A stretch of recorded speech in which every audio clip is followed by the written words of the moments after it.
questions from the press. So can I call on Richard now to make a 5-minute opening set of remarks?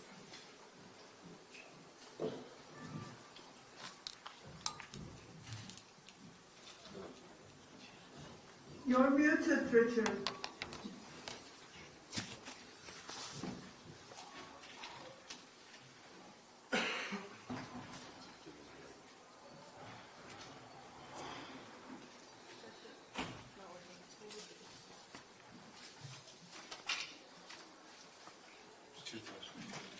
Thank you, Penny, and I'm deeply regretting not being present to share this final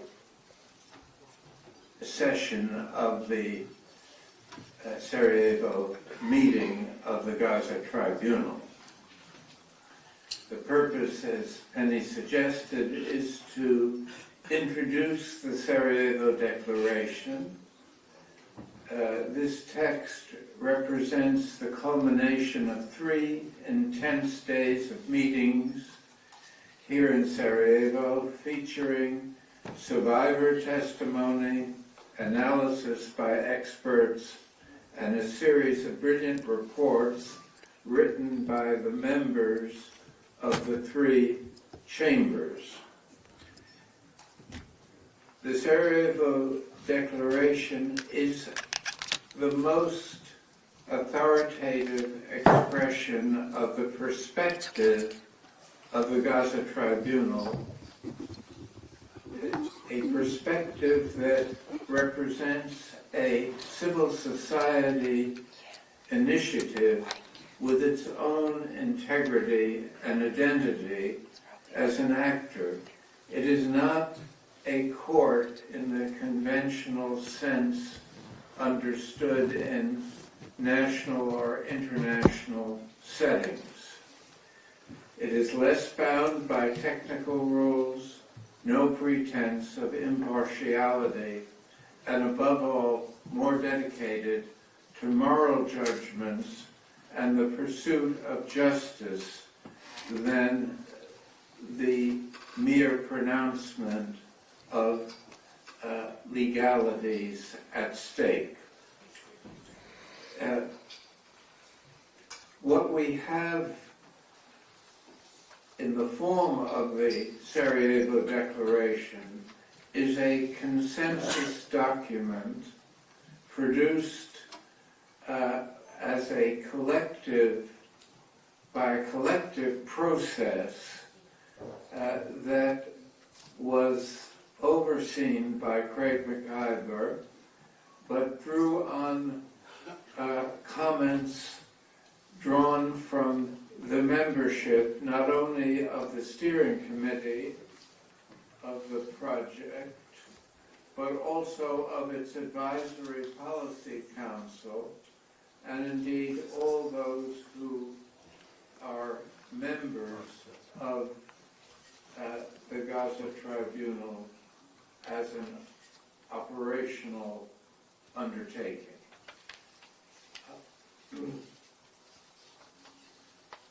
In the course of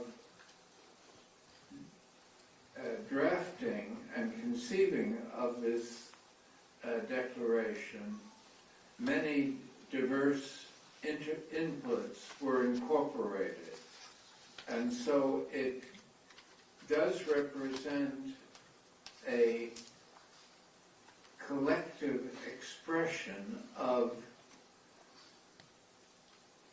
this consensus that underlies our efforts to respond to the horrors of the Gaza genocide. And we must not lose sight of the fact that our overriding purpose is to respond as peoples of conscience and globally oriented to the tragedy that is unfolding in the West Bank and has spilled over to the tragedy unfolding in Gaza that has spilled over to the West Bank and the countries in the region, and is a unprecedented example of genocide as a process that has attempted to destroy the identity and even obstruct the presence of the Palestinian people in their own country. And it is a declaration that represents for the tribunal an interim document. It looks forward to the final session that will be at the end of October in Istanbul, and will incorporate the views of a jury of conscience, which underscores our commitment to justice and to the recognition of the resilience and resistance of the Palestinian people to this unspeakable assault that has gone on now for more than 19 months. And we should not conceive of the Palestinian people as merely victimized, although they have been atrociously victimized. They are also asserting their basic rights, above all, the right to self-determination, which has been denied to them for the past century, not just a matter that has risen to the surface since October 7th.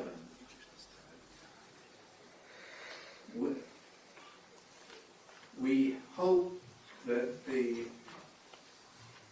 declaration leads us to a future in which solidarity initiatives with the struggle of the Palestinian people become active expressions of commitment and engagement to a just solution for the endeavors of the Palestinian liberation movement. And it poses for us the question of what should be done and what should be done next in our undertakings. So I invite Penny back to the podium to read a summary of this inspirational document that attempts to give us all a sense of direction and a disclosure of our commitments and engagements and our aspirations. Penny? Thank you so much, Richard. And I understand you all have copies of the full declaration. And as Richard said, I will be reading a summary. In the Declaration of Sarajevo, the Gaza Tribunal declares our collective moral outrage at the continuing genocide in Palestine, our solidarity with the people of Palestine, our commitment to working with partners across global civil society to end the genocide and to ensure accountability for perpetrators and enablers, redress for victims and survivors, the building of a more just international order and a free Palestine. In the declaration, we call out and condemn the myriad crimes of the Israeli regime. We demand an immediate end to those crimes, including the occupation, the siege, the apartheid and the genocide, and freedom for Palestinian prisoners. We defend UNRWA and other humanitarian actors on the ground and demand accountability for the attacks on them. We call on all governments and on regional and international organisations to act, and we denounce those who have been complicit, from states to media corporations and others. In the declaration, we denounce the wave of persecution and crackdowns on human rights defenders, peace activists, students, academics, workers, professionals. And we honour those who stand up, who despite this persecution have had the courage and moral convictions to stand up and speak out. And we reject the unjust tactic of smearing as anti-Semites or supporters of terrorism all those who dare to speak up against the Israeli regime. We express our conviction that the struggles against all forms of racism, bigotry and discrimination necessarily includes the equal rejection of all forms of Islamophobia, anti-Arab and anti-Palestinian racism, anti-Semitism, Zionism, apartheid and settler colonialism, and we commit to fighting all such scourges. We also reject the destructive ideology of Zionism as the official state ideology of the Israeli regime, of the forces that colonised Palestine and established the Israeli state on its ruins, and of pro-Israel organisations and their proxies today. Instead, the Declaration insists, in the words of the Universal Declaration of Human Rights, that all human beings are born free and equal in dignity and rights, and that there are no exceptions to this rule. The Tribunal calls in the Declaration for decolonisation across the land and an end to the ethno-supremacist order and the replacement of Zionism with a dispensation founded on equal human rights for Christians, Muslims, Jews and others. Further in the Declaration, we honour the courageous resistance and resilience of the Palestinian people and the movement of millions standing in solidarity with them. We reaffirm the right of the Palestinian people to resist in accordance with international law. We recall that the Palestinian right to self-determination is jus cogens and erga omnes and is non-negotiable and axiomatic.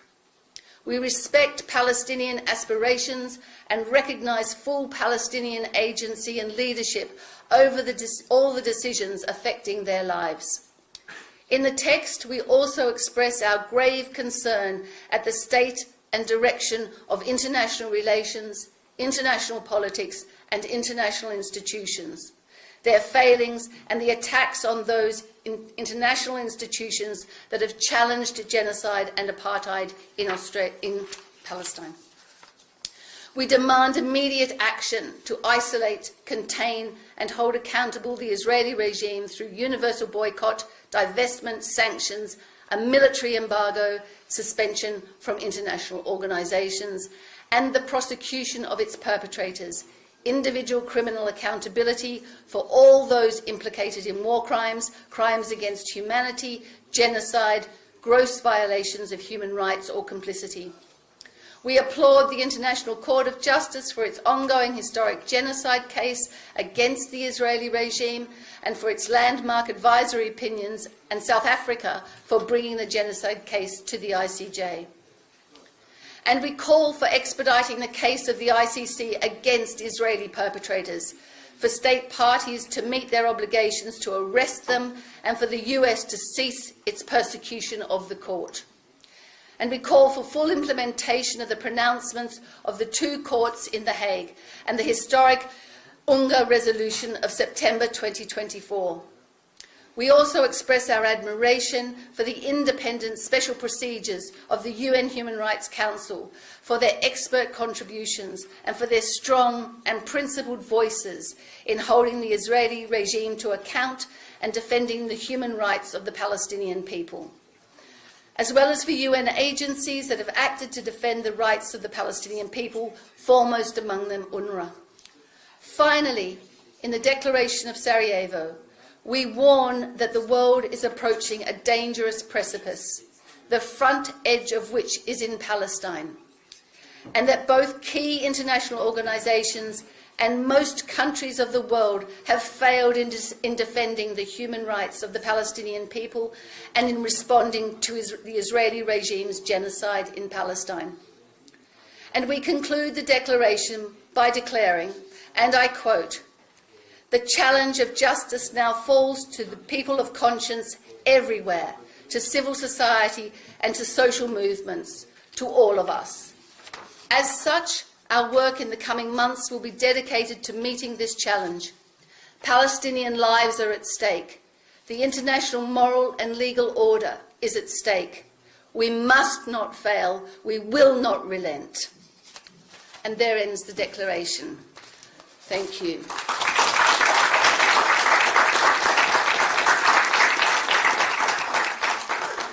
I'm now going to open the press conference. We have members of the steering committee of the Gaza Tribunal before you.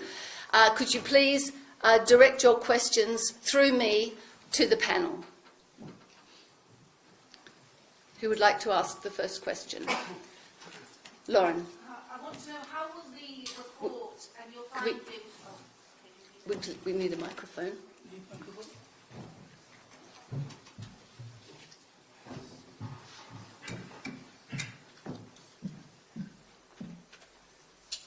I want to know, how will you be disseminating... Hello. How will you be disseminating and sharing this report?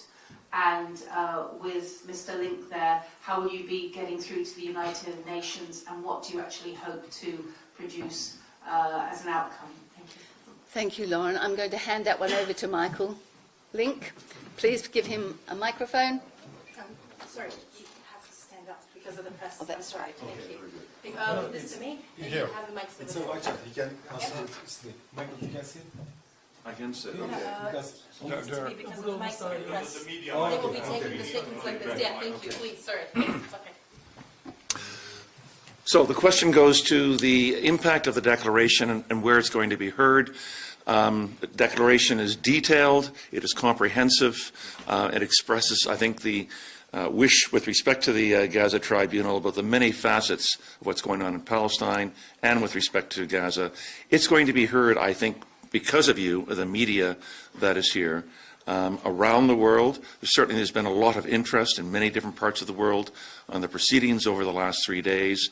The impact and what makes us different, if you like, from what the work of the International Criminal Court and the International Court of Justice is that we're speaking unfiltered with not only voices of experts, but also the voices of the victims of what is going on now in Palestine and in Gaza. And I think because those words, I think, are being heard coming from people who've gone through the immense suffering in Gaza, going through the genocide in Gaza, I think that's going to be heard primarily by civil society, and by populations around the world.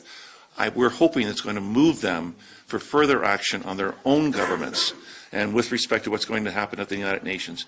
Remember that the vast majority of countries who are represented at the United Nations are on side with the question of Palestine. They recognize that international law is on the side of the people of Palestine. They recognize that these issues with respect to the illegality of the settlements, of the illegality of annexation, of the right of the Palestinian people for self-determination, are among the most settled questions in international law, in international politics. We're giving, if you like, an extra boost to that in the work that we're doing.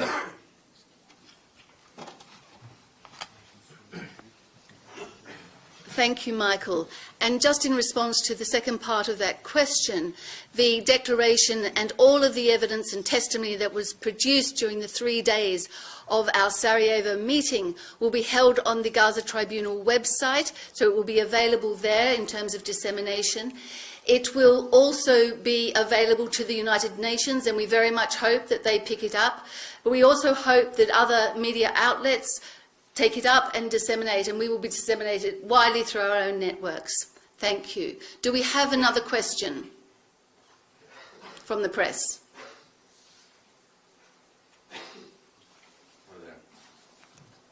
Please. I myself was in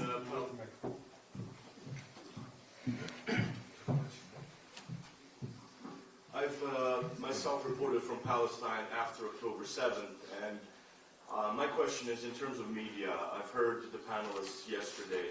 What is the role of the media in terms of this declaration and promoting it, actually, because we are seeing that media is actually the biggest factor in the West, which is completely denying the events in Israel. How will this declaration impact the general public, not just in the Middle East or in the East, but also in the West? Because at the same time, we are seeing more protests, pro-Palestinian protests in the West than we are seeing in the Middle East itself.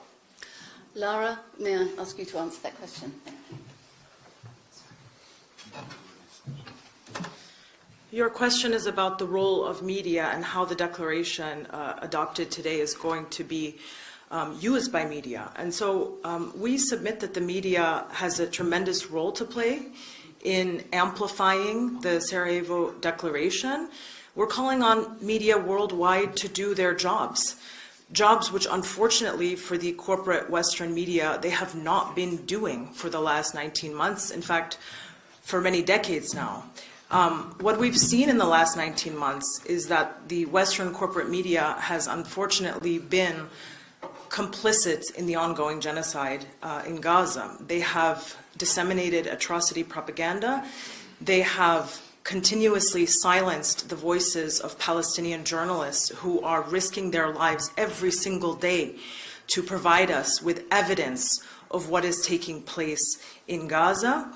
They have, if they even invite Palestinians onto their programs, not treated them as equals. They have continuously dehumanized Palestinians. They interrogate them, they treat them with suspicion, and they do not recognize that Palestinians are credible narrators of their own lived experiences. And so, unfortunately, if we're here today, it's because the media has tremendously failed in their role to tell the truth about what is happening in Palestine. They have contributed to the massive dehumanization of the Palestinian people. And so today we are calling for a change in course. It is not too late to speak up. There are 2 million people in Gaza today who insist on living, who wake up every single day and insist on the right to live and have their self-determination rights fulfilled, rights which unfortunately have been denied for far too long. And so it is imperative that they work to change, unfortunately, their role in the complicity of the Gaza genocide. Thank you.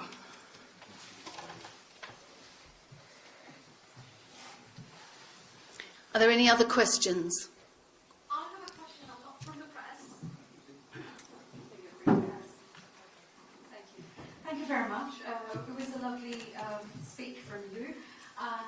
I wanted to ask you from, I'm an ex-student from this university, and we have been seeing United Nations, International Criminal Court and the Court of Justice being failing forever in many different areas where genocide is happening, when human rights are being denied.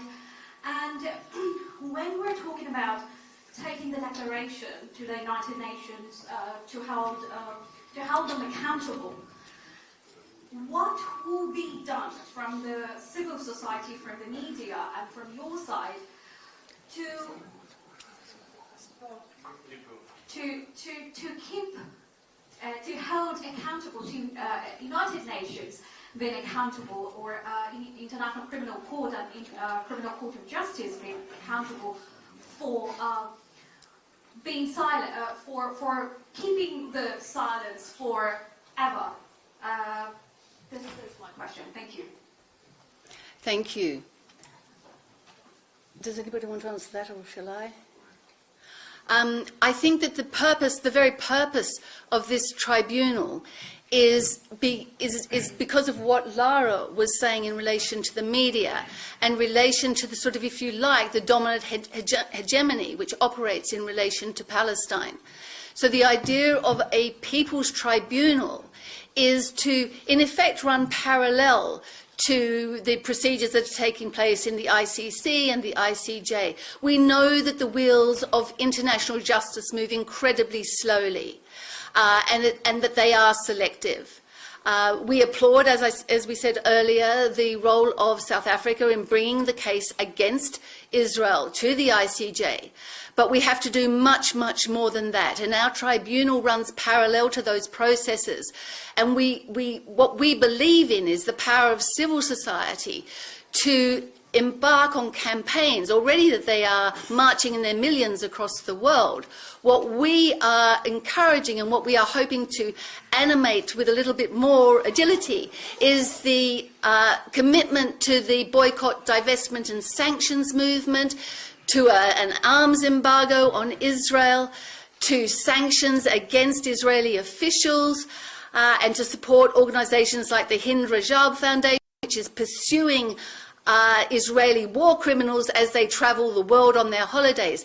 These are the kind of actions that the Gaza Tribunal is hoping to encourage and support, and by recognising the power of civil society as really the only power which can effect change in relation to the state's crimes against the Palestinian people. So I hope that answers your question, but for us, civil society is the mechanism, the most powerful mechanism by which we can hope to prevent and stop this appalling genocide in Palestine. There's a hand here.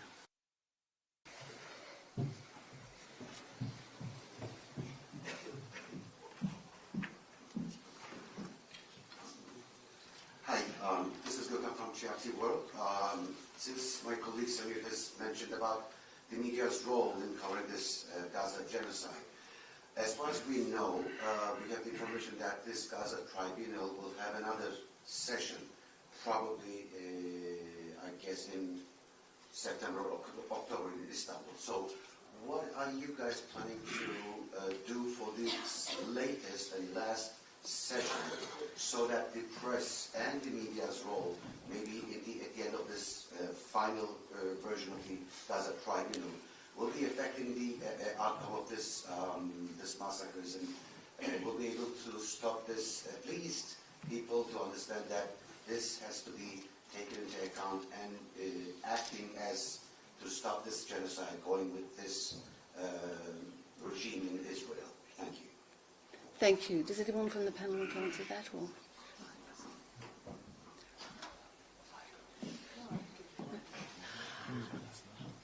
Thank you very much for that question. Yes, there will be a final hearing of the Gaza Tribunal.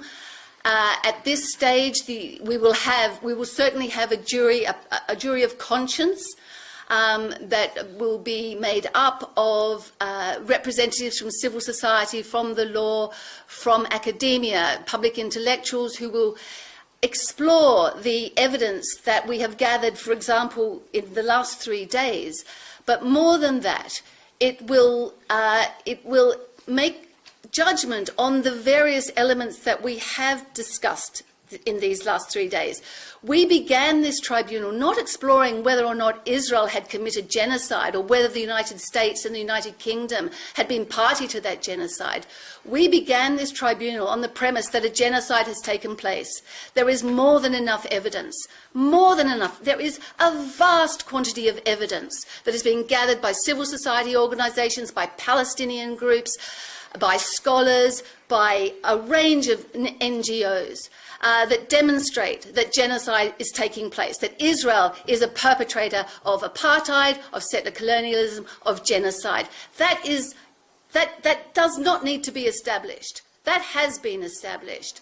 So what we are doing here, and what we will do at the final hearing, is to explore in greater detail and get a sort of a very firm commitment from civil society to end the current genocide and to proceed in a way that attempts to ensure that we will see no more genocides. We can't guarantee that. The world we live in suggests to us that seems an impossibility at this stage. But people of conscience around the world, and I hope that is what the Gaza Tribunal represents, the vast majority of people around the world are horrified by the images of burning babies, of burning Palestinian babies, of women hugging their shrouds, the shrouds of their children, of Palestinian men kneeling half naked, humiliated by the Israeli regime. The world knows this to be genocide.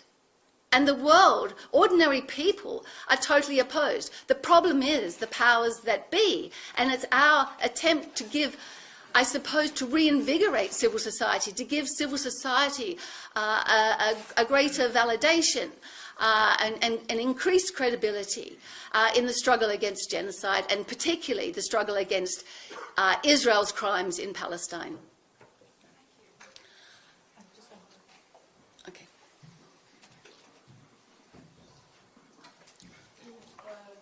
This is Hajara from Hayat Television, and my question is, we are witnesses that demands from UN was broken by Israeli forces in March when ceasefire was demanded.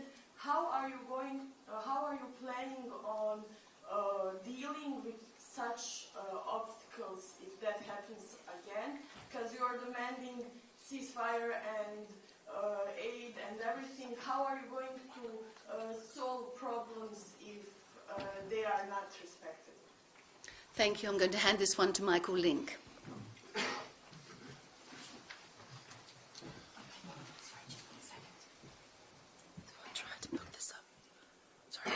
To be heard better. Thank you. You've asked the question with respect to the ceasefire. We've had 2 ceasefires so far over the almost 20 months of this genocide. The second ceasefire, as you pointed out, was unilaterally broken by Israel in March. The demand from us, the demand from civil societies around the world, the demand by voices at the United Nations is to restore the ceasefire but make it permanent and durable. Let's keep in mind that last June, almost 12 months ago, the Security Council of the United Nations adopted a resolution drafted and promoted by the United States, Resolution 2735 on the 10th of June, asking for a complete, immediate and durable ceasefire with respect to this. The United States' role in this, either under the Biden administration or under the Trump administration, has been one, the word that comes to my mind is duplicitous. Either the United States issues vetoes with respect to ceasefire resolutions at the United Nations, as it has done 5 times over the course of the last almost 20 months, or it allows ceasefire resolutions to be adopted by the Security Council and then does nothing to put them into effect. That was passed on the 10th of June. The Biden administration was in power for another 7.5 months without putting the ceasefire into effect, and didn't come into effect until, as we know, early in 2024, in January.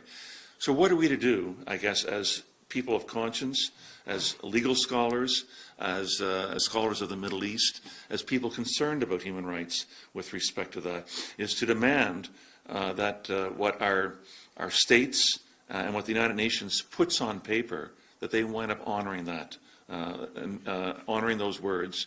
War is not to be fought without rules, and when there is an unjust war, as occurred over the last 20 months, where there's been war crimes, crimes against humanity, and now increasingly voices saying, yes, it's genocide. We have Amnesty International saying that. We have human rights saying that. We have Médecins Sans Frontières saying that. We have 380 writers and poets in Britain the other day issuing a statement saying this is genocide. All of these things, we need to mobilize more and more voices so that the governments of these populations cannot wind up ignoring this anymore. The suffering that moves them, moves us as well in terms of what we see with respect to Gaza. Can we move it enough that we can finally end this war? We can finally begin the reconstruction of Gaza, and we can finally make sure it's done in the interest of the people of Gaza. Nothing about them without them with respect to this. Thank you. Is it over? We have 2 questions more. So just Well, let's do the 2 questions more, and then we'll end. Sure. Yeah. Anyway.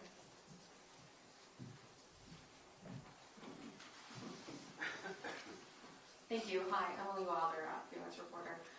How do you plan for this declaration and the materials from the tribunal to be disseminated to and used by Palestinian civil society in the West Bank and Gaza who are not represented on the tribunal? And do you anticipate a process for getting input ahead of the October 2nd session? Thank you. Thank you, Emily. Wissam, please.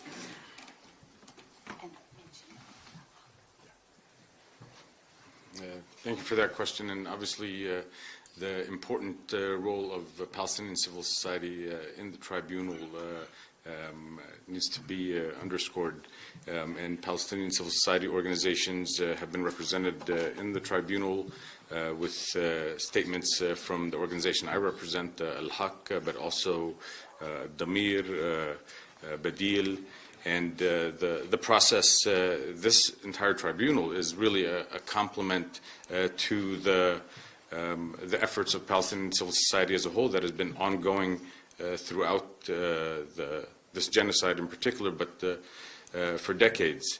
And the hope is that this tribunal will serve as a repository for all interested parties that want to contribute and provide information, but also serve as a resource for those that want to utilize the information there in order to enhance and empower all of the collective efforts of both Palestinian and global civil society.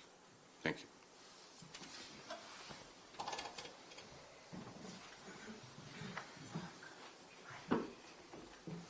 There was, yeah. Thank you. I'm Sunka Buchan. I'm not a journalist, but I'm a researcher, and I'm doing research on the role of civil society basically in the Palestinian-Israeli affair. So my question is, and I believe, as you do, that the change will come from civil society. And you are doing your part of the work. Human rights organizations are doing theirs, both Palestinian and international, BDS, students, etc. But how can the Gaza Tribunal contribute to strengthening the movement, making it more structured, so that basically the voices of the people who are against this genocide are strengthened, and that basically civil society creates this firewall that will incite and ignite the change and shift the Thank you. Lara, do you want to respond to that? Or? Jamil, great. Thank you. Thank you for this great question. Obviously, we will want the coordination and cooperation among different civil society organizations so that they are empowered and they pressure their own governments. But one characteristics of this tribunal is its attention to narratives, poisonous narratives that enables genocides or allows people to deny. So this tribunal is also inviting not only journalists, but also historians, academics, intellectuals, politicians, to do their job, to refuse and all these genocidal language and stories and historical myths and lies about Palestinians that dehumanizes them. And in that context, I want to note that our first meeting in Sarajevo was very symbolic, because this country also has witnessed a genocide 30 years ago, and those genocides and the current one in Palestine has some similarity. We failed Bosnian people, we watched it, and we actually allowed perpetrators, Serbian perpetrators, to present their very wrong myths and poisonous lies about Bosnians not belonging to here and being danger to European civilization, and we see something very similar happening with regard to Gaza genocide. So I think our goal is not to do the same mistakes and that global community did with regard to Bosnians. We couldn't prevent the genocide. We might, not only civil society, but everyone to do their job to reject this ideology. All genocide starts in the minds, in language, in perception. So we do want to not only encourage civil society, but public opinion broadly, universities, academics, intellectuals broadly, to really do their job to reject falsehood and lies. Thank you.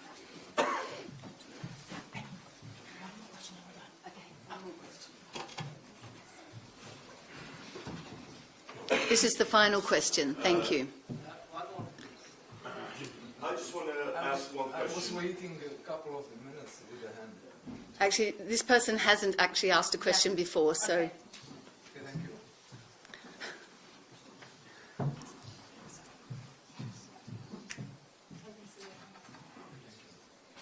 Okay, my name is Asad, and I'm a researcher. My question is actually about the role of United Nations.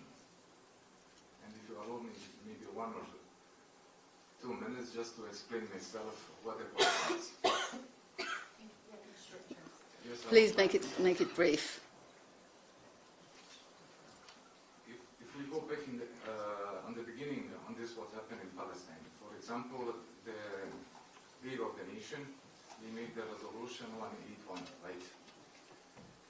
And by splitting a two-state solution it was the first step of the unjust to the Palestinian people. The second thing, if we see the documents, we will find that the United Nations actually armed the Zionists in the Palestine in that period. And what happened after, for example, the question of the Convention of Prevention and Prosecution, the Crime of Genocide by Raphael Lemkin. Do we have any document or anything that he condemned this what happened in Palestine? We don't have it. Why? Because the Raphael Lemkin was a Zionist. And we have the documents that he was the chief editor of Zionist newspaper in the Poland, the Zionist World, it's called. And Thank you. I think that just my question now. we are there was an extra question. So My question is the only the address we have the United Nations about this, or should we maybe try to find the alternative, or maybe to create a new address for this? That's helpful. In the sense, thank you very much for the question. I'm happy to answer that because as a criminologist, we have worked on alternative definitions of genocide. We don't rely wholly on international law to define state crimes. The crimes committed by states are the most egregious of all crimes. And if we understand genocide as a process and we use historical benchmarks and have a sense of genocide as a process, we know that genocide begins with dehumanization, that it follows a path towards erasure. And there are quite clear phases involved in that path.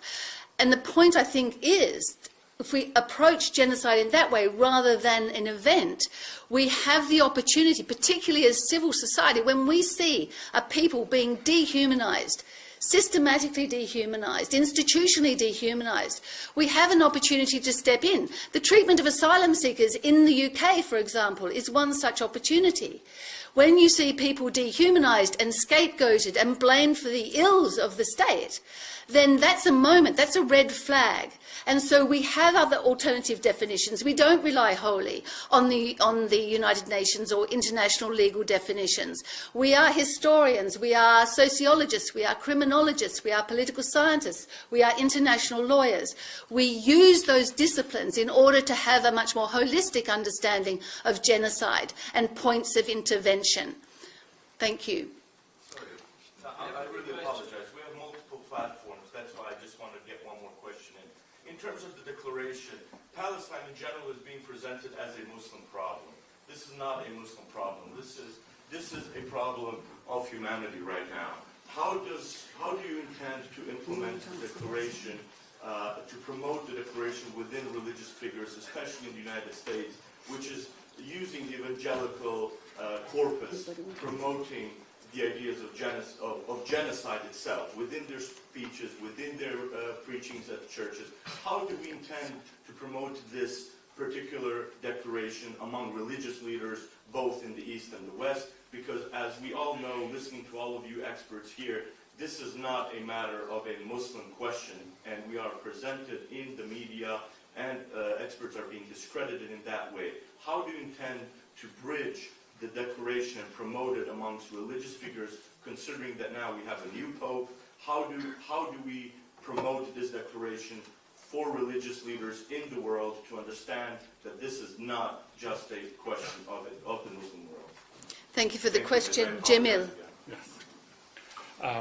Thank you. This is a great question. So one of our goals in the tribunal is to focus on the narratives, stories, frameworks, ideologies that enables genocide or makes us complicit in genocide. And as you identified, one of these narratives is the so-called clash of civilization narrative, which is now utilized by Israel to justify itself. So instead of presenting this as a question of humanism, they present this as a clash between Islam and the Judeo-Christian West.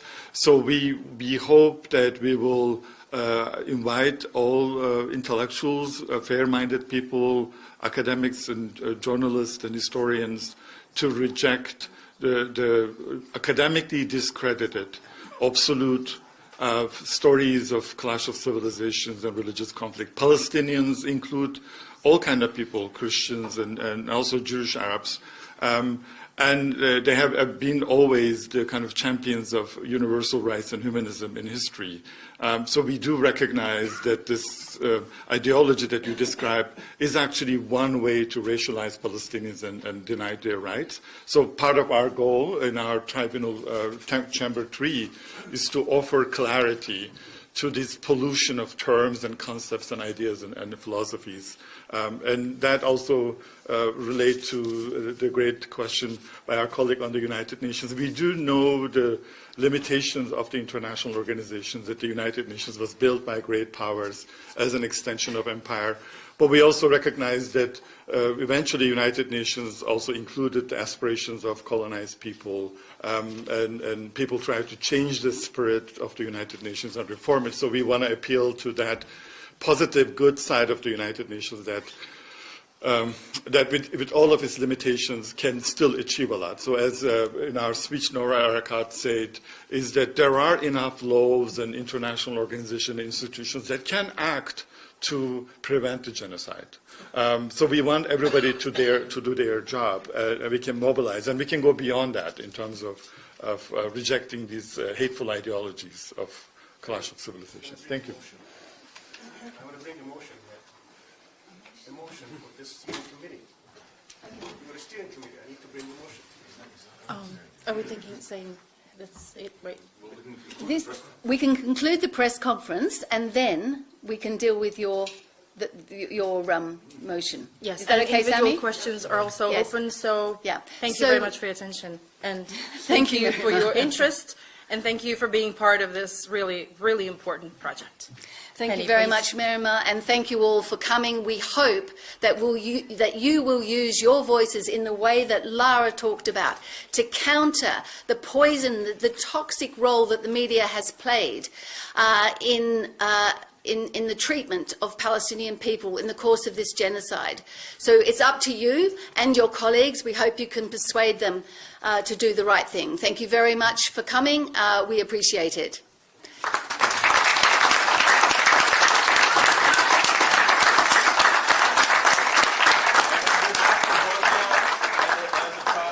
The Bosnian War, like to thank all of you for bringing this event to Sarajevo and having for us a chance to really hear your expert opinions. We really are grateful for your attendance here and making the time to travel and be here to share your wise experiences. Thank you very much. Thank you.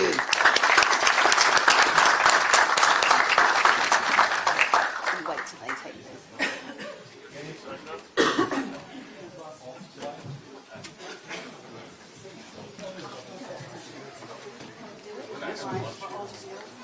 Sure. At 12, so I can do it in like 5 minutes. Let me get your attention for a second. Space. Yeah, we're on that. Okay, very good. The motion is to change the blue color to red and green. Blue color is genocide. That's the flag.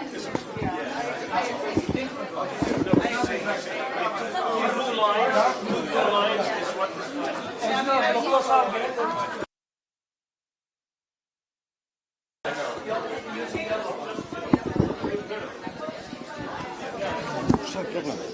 Problem je bio što se najebo, što sam vam ovo dao.